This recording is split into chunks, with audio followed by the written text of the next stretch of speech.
રાજકોટ ગ્રામ્ય પોલીસ માટે એક શરમજનક ઘટના છે અને ઘટના એવી છે કે પોલીસ ઈચ્છતી તો એક યુવાનનો જીવ બચાવી શકતી હતી, પરંતુ આ સામાન્ય માણસ હતો, તેની કોઈ ઓળખાણ નહોતી અને પોલીસે તેને સમયસર મદદ કરીને જેમાં તેની હત્યા થઈ ગઈ।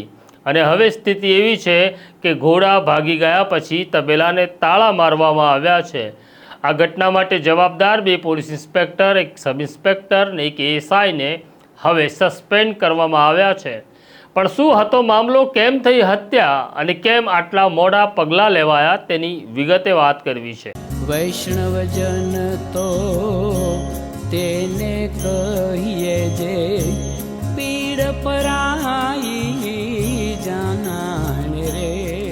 નમસ્કાર, નવજીવન ન્યૂઝમાં તમારું સ્વાગત છે અને હું છું તમારો પ્રશાંત દયાળ। વાત કરવી છે રાજકોટ ગ્રામ્યના પડધરી પોલીસ સ્ટેશનની।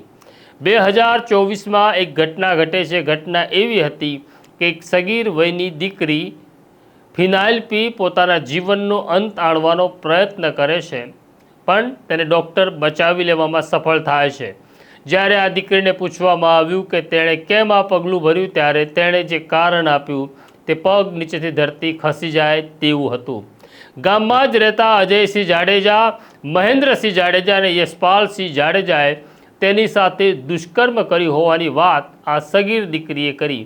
જ્યારે પિતાની આ મામલાને ખબર પડે છે, પિતા પડધરી પોલીસ સ્ટેશનમાં ફરિયાદ નોંધાવે છે। આ ત્રણ પૈકી એક એટલે કે અજયસિંહ જાડેજાની પોલીસ ત્યારે ધરપકડ કરે છે, જ્યારે મહેન્દ્ર અને યશપાલ ફરાર થઈ જાય છે। આ ઘટનાને 2 વર્ષ વીતી ગયા હતા, પરંતુ પડધરી પોલીસે આક્રમકતાથી તપાસ કરીને આરોપીને શોધી કાઢ્યા નહીં। આ દરમિયાન ફરાર થયેલા મહેન્દ્ર અને યશપાલ આ દીકરીના પિતાને સતત ફોન કરતા હતા અને કહેતા હતા, સમાધાન કરી લે, નહીં તો પરિણામ સારું નહીં આવે। પણ એક દીકરીનો પિતા જેની દીકરી ઉપર દુષ્કર્મ થયું તે કેવી રીતના સમાધાન કરે? આ ઘટનાને 2 વર્ષ વીતી જાય છે અને પોલીસ આરોપીઓને પકડતી નથી અથવા પકડવા માટેના પ્રયત્ન કરતી નથી। આ દરમિયાન એક ઘટના ઘટે છે કે રાજકોટમાં વ્યવસાય કરી પોતાના ગામ તરફ પડધરી પાછા ફરી રહેલા આ યુવાનની કારને યશપાલ અને મહેન્દ્ર અટકાવે છે। એમના હાથમાં ધારદાર ચાકુ હતા અને જાહેરમાં આ યુવાનને રેસી નાખવામાં આવે છે। આ આરોપીઓને જો પકડી લેવામાં આવ્યા હોત દુષ્કર્મના કેસમાં, તો આ યુવાનનો જીવ બચી શક્યો હોત, પણ પોલીસે આવું કર્યું નહીં। પોલીસ માટે આ શરમજનક ઘટના છે। આ મામલાની જાણકારી મળતા એએસપી સિમરન ભારદ્વાજ તાત્કાલિક પડધરી પહોંચે છે, એસઓજી એલસીબીની ટીમને કામે લગાડે છે, આરોપીઓની શોધખોળ શરૂ થાય છે। પણ આ મામલો ગંભીર હતો એટલે રેન્જ ડીઆઈજી નિર્લિપ રાયે આ સમગ્ર મામલે એસપી વિજય ગુર્જર પાસે વિગત માગી અને જ્યારે વિગત આવી કે આ મામલાને 2 વર્ષથી રમાડી રહેલા પોલીસ ઇન્સ્પેક્ટરો, 2 પોલીસ ઇન્સ્પેક્ટર અને 1 પીએસઆઈ અને 1 એએસઆઈ, જેમણે ઘોર બેદરકારી દાખવી આ ચારેય પોલીસ અમલદારોને તાત્કાલિક અસરથી સસ્પેન્ડ કરી દેવામાં આવ્યા છે।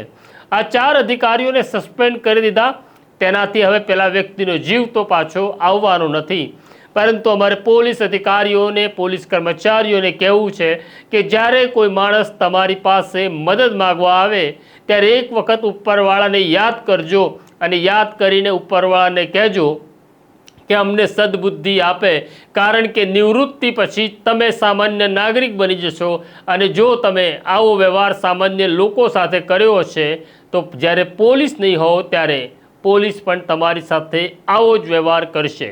આ અંગે તમારે શું કહેવું છે કોમેન્ટ બોક્સમાં જરૂરથી લખજો, અમારી સાથે વાત કરતા રહેજો।